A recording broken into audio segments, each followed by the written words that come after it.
El formato podcast se reinventa 20 años después de su nacimiento. Esta semana en Red desgranamos las claves de su reinvención para sobrevivir en un mundo cada vez más tecnologizado.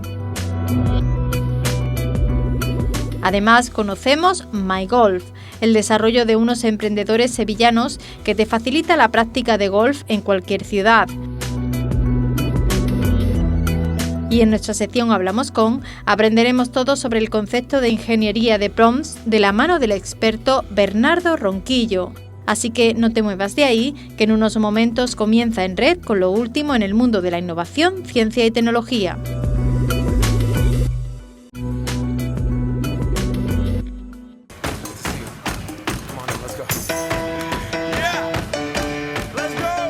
Ahora que cumple 20 años de vida, podemos decir que el podcast no solo no ha muerto, sino que ha renacido, y lo ha hecho gracias a tecnologías que bien podrían haber superado el formato, como es el caso de la inteligencia artificial.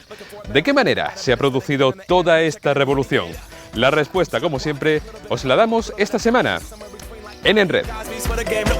El podcast parece estar más vivo que nunca. Tenemos datos de que la oferta de títulos disponibles para los oyentes de contenido podcast cada vez es mayor, cada vez es más variada y cada vez atiende a más temáticas y públicos. Y eso representa, eso le da al podcast un carácter ya competitivo frente a los medios tradicionales.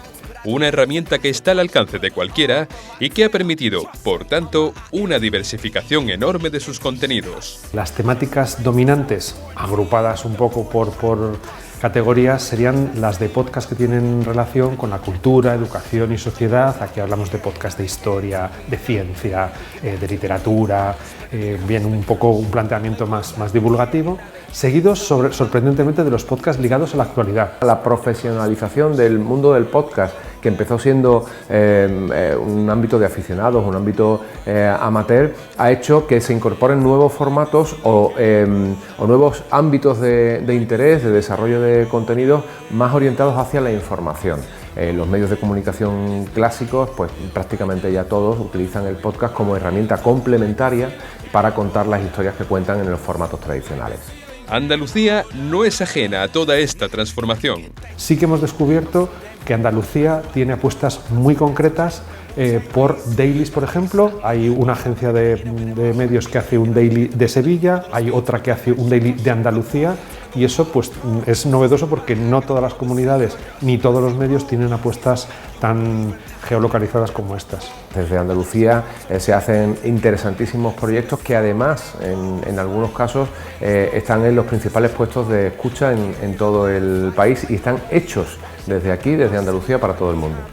Tal es el influjo que tiene este formato, que empresas e instituciones ya lo están utilizando con fines publicitarios. Por ejemplo, ficciones sonoras que tienen públicos y audiencias de millones de personas. Hay una opción muy interesante de dar a conocer los destinos y es haciendo ficciones sonoras de ese lugar, y así das a conocer esa zona, ese lugar, como se ha hecho tantas veces en el cine. No hay una intrusión grotesca de la marca, de la oficina de turismo de ese lugar, y la receptividad es fantástica.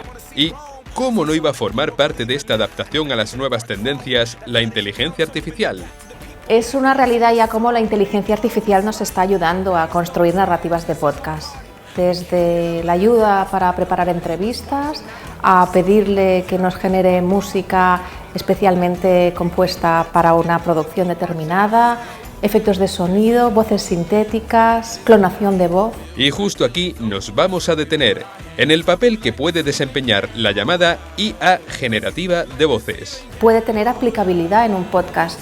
Frases cortas, es totalmente viable poder utilizar la inteligencia artificial, por ejemplo, para las carretas de entrada, salidas, separadores, créditos, o sea, esos elementos que pueden enriquecer la narrativa, pero en estos momentos no para intervenciones dentro de la narrativa que quieras que transmita emociones. O al menos no de momento, porque esta renovación que aún se está gestando le augura un largo y próspero futuro al formato podcast.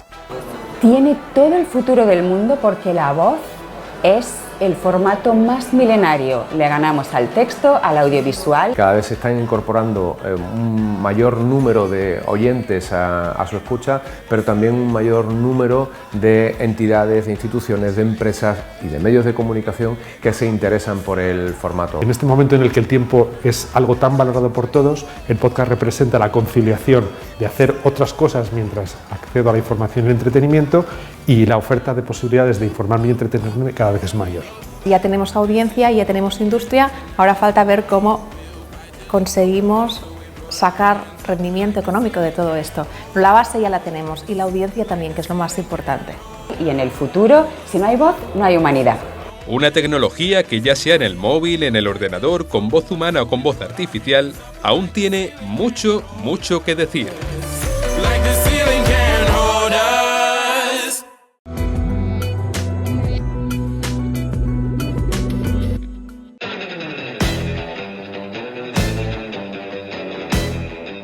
Desde hace ya algunos años, el teletrabajo se ha hecho un hueco en nuestras vidas. Cada vez son más los trabajadores que utilizan sus dispositivos y redes para su jornada laboral desde sus hogares.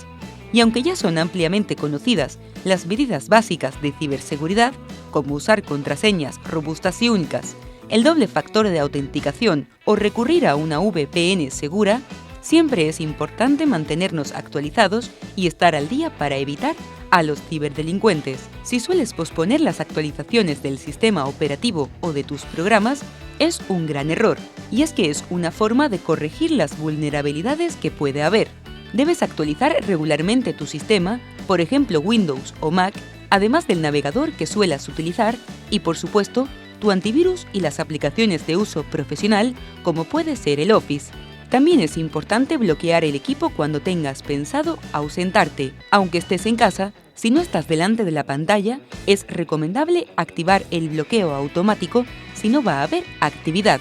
Además, es bueno separar lo personal de lo profesional, es decir, usar, por ejemplo, distintos dispositivos y, si no es posible, no utilices el mismo navegador. Otras medidas como cifrar la información o estar al tanto del phishing para detectarlo fácilmente también son muy importantes si teletrabajas. Porque recuerda, tú eres la mejor herramienta de ciberseguridad, por lo que mantenerse informado es fundamental.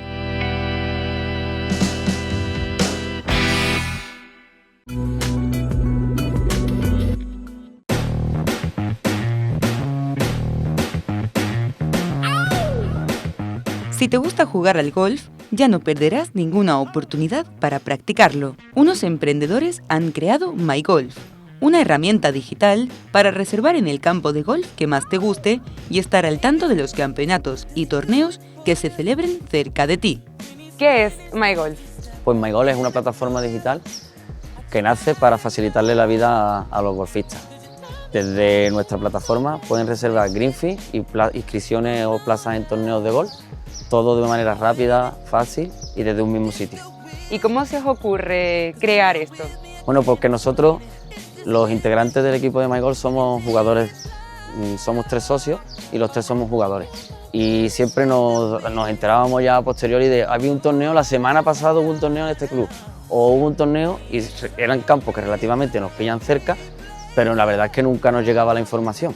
Entonces ahí pensando, pues, lo que llegamos a la conclusión de, oye, ¿y por qué no creamos nosotros como el Skyscanner de los torneos de golf? Entonces, un usuario, cuando entre en la aplicación, en la web app de MyGolf, ¿qué es lo que se va a encontrar? Pues la página de cabecera lo que va a encontrar es que puede bien o reservar green fees o plazas en torneos de golf. Puede entrar tanto en el apartado de green fees porque lo que quiera es echar una partida él solo o con algún amigo o con alguna amiga o de cualquier otra forma, ya sea porque se haya desplazado a otra ciudad y no conozca los campos de aquella zona, o si lo que está buscando es un torneo de golf en cierta fecha o en cierto sitio, entras en la pestaña torneo y lo mismo, para poder reservar una plaza solo para ti o para algún acompañante, de la misma forma que lo hacías con Greenfee, también para torneo. No solo sirve para reservar una pista o reservar un espacio y poder jugar con tus amigos, también para los torneos. Exactamente. Para los torneos, además torneos, independientemente de quién sea el organizador, lo puedes encontrar en nuestra web app, independientemente de la ciudad en la que se juegue. Tenemos torneos desde, no sé, Mallorca, Menorca, en Vigo, Bilbao, Sevilla, Almería, Málaga, Madrid, por supuesto. ¿Y los usuarios pueden ver, por ejemplo, ahí también sus estadísticas o crear comunidad con otros usuarios? Sí, desde la parte de reservas de Greenfee, de hecho somos la única aplicación que te permite, con las reservas de tu Greenfee te da una tarjeta de puntuación, que es exactamente igual que la de un torneo. Esa tarjeta se queda vinculada a tu perfil, puedes hacerla pública para que otros jugadores o otros usuarios de la aplicación puedan verla o no, eso ya depende de tus resultados, si quieres que se haga público o no. Y ahí lo que sí que te va a permitir es poder tener un mantenimiento, digamos, un seguimiento de si estás mejorando, si no, de tu trayectoria como golfista, que para el golfista amateur la verdad que es una herramienta súper útil. Con su versatilidad para poder elegir aquello que más se adapte a ti, esta innovadora herramienta se ha convertido en una gran aliada para los amantes del golf. A mí la verdad que MyGolf me ha venido muy bien porque estoy empezando, llevo un añito y pico y la verdad que me viene estupendamente porque viajo bastante y cada vez que voy a algún sitio para encontrar un campo de golf me facilita a la hora de coger un Greenfee y sobre todo también por si hay algún torneo, un viaje familiar que vaya a hacer, por ejemplo este fin de semana me voy a Cádiz y he visto qué torneo había por allí y he cogido un torneito, la verdad que me viene bastante bien. ¿En qué puntos encontráis ahora mismo? Ahora mismo tenemos en la parte de Greenfee tenemos unos 70 campos ya que son colaboradores de nuestra app, que puede entrar y ya puede reservar un Greenfee directamente desde MyGolf en esos campos. Y en la parte de torneo tenemos, a fecha de hoy mismo, tenemos 129 torneos expuestos. Eso, la verdad que estamos muy contentos por dos colaboraciones que tenemos con dos organizadores de torneos. Uno de ellos es Corporate Golf, que es el organizador de torneos más grande que tenemos en España, y otro es la WAC, que es un circuito internacional que se desarrolla en 40 países y a través de MyGolf puedes comprar plazas en sus torneos. Con el objetivo de seguir creciendo, estos emprendedores tienen claro que son muchas las novedades que pueden ir incluyendo. What's next? Que es la pregunta que todos los emprendedores nos hacemos. Bueno, pues yo creo que en el corto plazo, por un lado, el hecho de ir incorporando cuantos más campos mejor, expandirnos por la geografía española, sobre todo en Andalucía tenemos mucha presencia porque vosotros también sois número uno en cuanto a esto. Permíteme que te diga que España es el segundo país en recibir turistas de temas de golf tan solo después de Estados Unidos, con lo cual ahí tenemos un gran negocio para focalizarnos en este deporte. Y luego pues meter diferentes features muy ligadas, o sea, diferentes herramientas muy ligadas a todo lo que se llama lifestyle. Al final, muchos de los jugadores de golf también cuando quieren ir a jugar a un campo lo que quieren es un hotel, un restaurante, pues bueno, ver cómo les podemos acompañar en esos fines de semana. Tecnología para ayudar a los golfistas que quieran practicar un buen swing.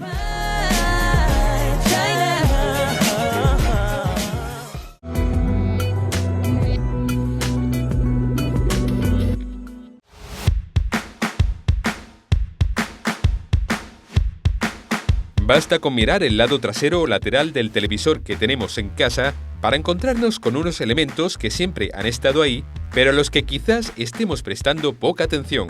Hablamos de los puertos USB, esos conectores que permiten el funcionamiento de barras de sonido, videoconsolas o reproductores Blu-ray, pero que pueden tener otras muchas funciones. Una de las más comunes es utilizar el puerto USB para cargar diferentes dispositivos tales como ordenadores, tabletas o teléfonos móviles. Eso sí, hay que tener en cuenta que no se trata de puertos de carga rápida, por lo que llevar nuestras baterías al 100% será bastante más lento que en cualquier otro conector.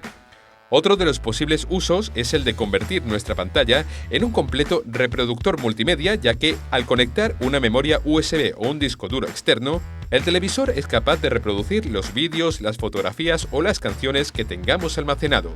Si vamos un paso más allá, podemos hacer que el televisor sea una estación alternativa de trabajo, y es que existen adaptadores Bluetooth que funcionan a través de puertos USB para que podamos conectar ratones o teclados inalámbricos. Ya solo falta enviar la señal desde nuestro ordenador, tableta o teléfono móvil para empezar a trabajar en una pantalla de gran tamaño. Y una última cosa que podemos hacer es actualizar el firmware del televisor en el caso de que el dispositivo no disponga de conexión a Internet.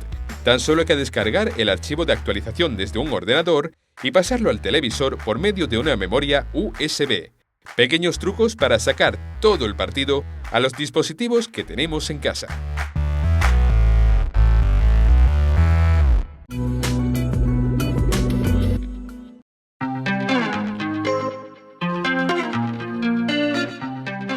La inteligencia artificial generativa está revolucionando sectores tan diversos como las finanzas, la creatividad o la administración pública, y lejos de resultar una amenaza se está convirtiendo en una herramienta clave para la innovación, para agilizar procesos y mejorar la relación con los usuarios. Hoy en Red exploramos sus usos más positivos y transformadores. Gracias a su capacidad para generar contenidos, analizar datos complejos o automatizar procesos, esta tecnología se está convirtiendo en una herramienta transformadora. La inteligencia artificial entra como... Hablan mucho de como una herramienta, ¿no? Yo creo que más que una herramienta es como un ayudante, como si tuvieras un ayudante en tu equipo y de repente no tienes uno, de repente si empiezas a asumir un montón más de IAs para tu proceso creativo, tienes un equipo. Herramientas capaces de producir imágenes, textos, vídeos o música en cuestión de segundos se están integrando en los procesos creativos. Ya no se trata solo de automatizar tareas, sino de ampliar las posibilidades de creación. Se habla mucho del impacto que está teniendo en el cine, en la publicidad sobre todo lo que es material audiovisual, pues estamos llegando a un punto donde la IA está dando resultados que muy difícilmente puedes diferenciar de un rodaje real. Además, esta tecnología actúa como un aliado que acelera la producción y permite experimentar con ideas que, de otro modo, serían difíciles de ejecutar. Todos somos un resultado de todo lo que hemos consumido culturalmente y precisamente creo que contra más cultura consumamos, mejor podemos trabajar con la inteligencia artificial. Es el momento de consumir cultura en un momento donde hay un cambio de tecnología que requiere que tengamos nosotros la cultura para saber pedirle a la IA lo que queremos. En el sector financiero, la inteligencia artificial generativa está contribuyendo a hacer más eficientes y seguras tareas que antes requerían horas de análisis manual. Yo creo que es un papel muy importante que juega la inteligencia artificial hoy en día. Lo que vemos mucho es la parte de cómo podemos ayudar a las empresas que sean más eficientes al día en las tareas que toca hacer para que puedan mejorar esa productividad. En el sector financiero creo que es muy importante cómo podemos mejorar, por ejemplo, la atención al cliente, cómo podemos conseguir perspectivas nuevas que tal vez uno no ha conseguido sobre los datos de la empresa que tenga.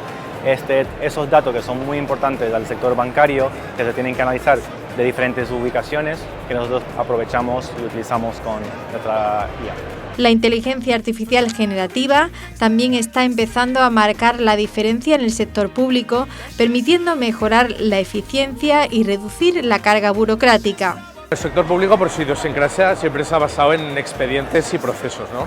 Y al final yo creo que la inteligencia artificial generativa es una palanca, ¿no?, dentro de estos dos elementos clave en la administración pública. De este modo, se avanza hacia un modelo de gestión más proactivo, cercano y adaptado a los tiempos digitales. Hay dos puntos clave, ¿no?, respecto a los temas más relevantes. Uno sería lo que es la soberanía del dato. Tenemos que garantizar que la soberanía del dato existe y que los datos son de los ciudadanos y como tales, ciudadanos y administraciones, y como tales se debe preservar su soberanía dentro de un contexto específico, contexto normativo y legal nacional, europeo, etcétera, etcétera. Y por otro lado sería lo que es la explicabilidad. La inteligencia artificial generativa muchas veces se asume como una caja negra en la que no sabemos por qué nos está dando unas respuestas u otras. Esto no puede ser. Necesitamos una explicabilidad que nos permita hacer un reinforcement, una realimentación de esa inteligencia artificial para garantizar la tendencia a un 100% de efectividad, que todo lo que nos responda sea real y veraz. La inteligencia artificial generativa no es solo una tendencia tecnológica, sino una palanca real de cambio que ya está mejorando la forma en que trabajamos, creamos y nos relacionamos con las instituciones. Yo creo que cada vez más las herramientas de inteligencia artificial funcionan como una relación humana. A la hora de comunicarte, cada vez es más fácil comunicarte con ellos. parece que estamos hablando de una tecnología como la programación, donde hace falta saber de ceros y unos en detalle, y esto no, esto es un poco como una receta. Le dices, estos ingredientes, esta forma de elaboración, ¿qué se te ocurre?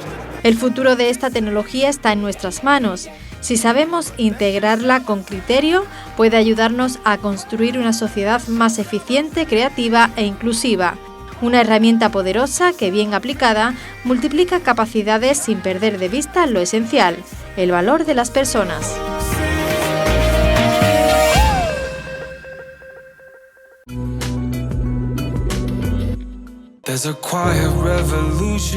La ingeniería de prompts es un paso definitivo en la democratización de la tecnología porque permite acceder a la inteligencia artificial a todas las personas.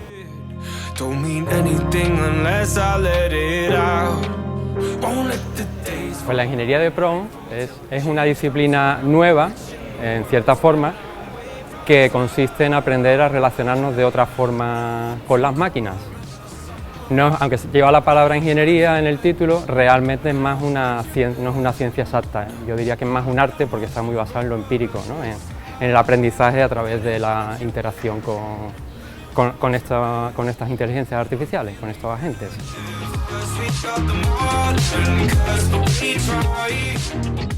Pues básicamente es un proceso donde se trata de aprender a relacionarnos con las máquinas.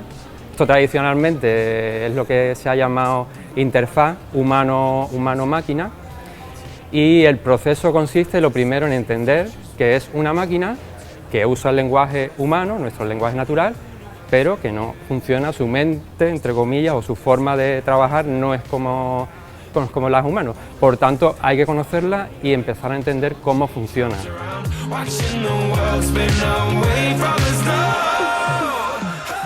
Si estoy estudiando geografía, le pregunto ¿cuál es la capital de Francia? Pues me va a responder París. Digamos, tiene una base de conocimiento, digamos, ha sido alimentada con prácticamente toda la información que hay en Internet. Y en este caso el ejemplo que he dado es como pasar de la Wikipedia, ¿no? a preguntarle directamente, ir directamente al grano.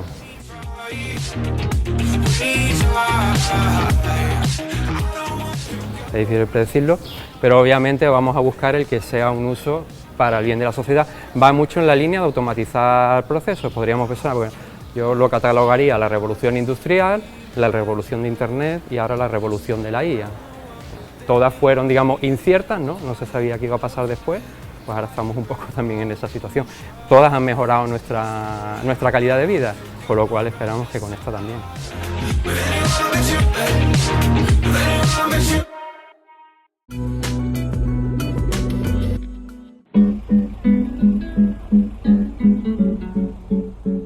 Hay juegos que, en su simpleza, esconden la verdadera esencia de experiencias que dejan huella, sin gráficos apabullantes ni tramas demasiado complejas. Juegos, como el que protagoniza el Game Over de hoy, que serán capaces de conectar con el alma del jugador, de manera que, si tenía dudas de cómo se encuentra el medio, estos demostrarán que se encuentra más vivo que nunca.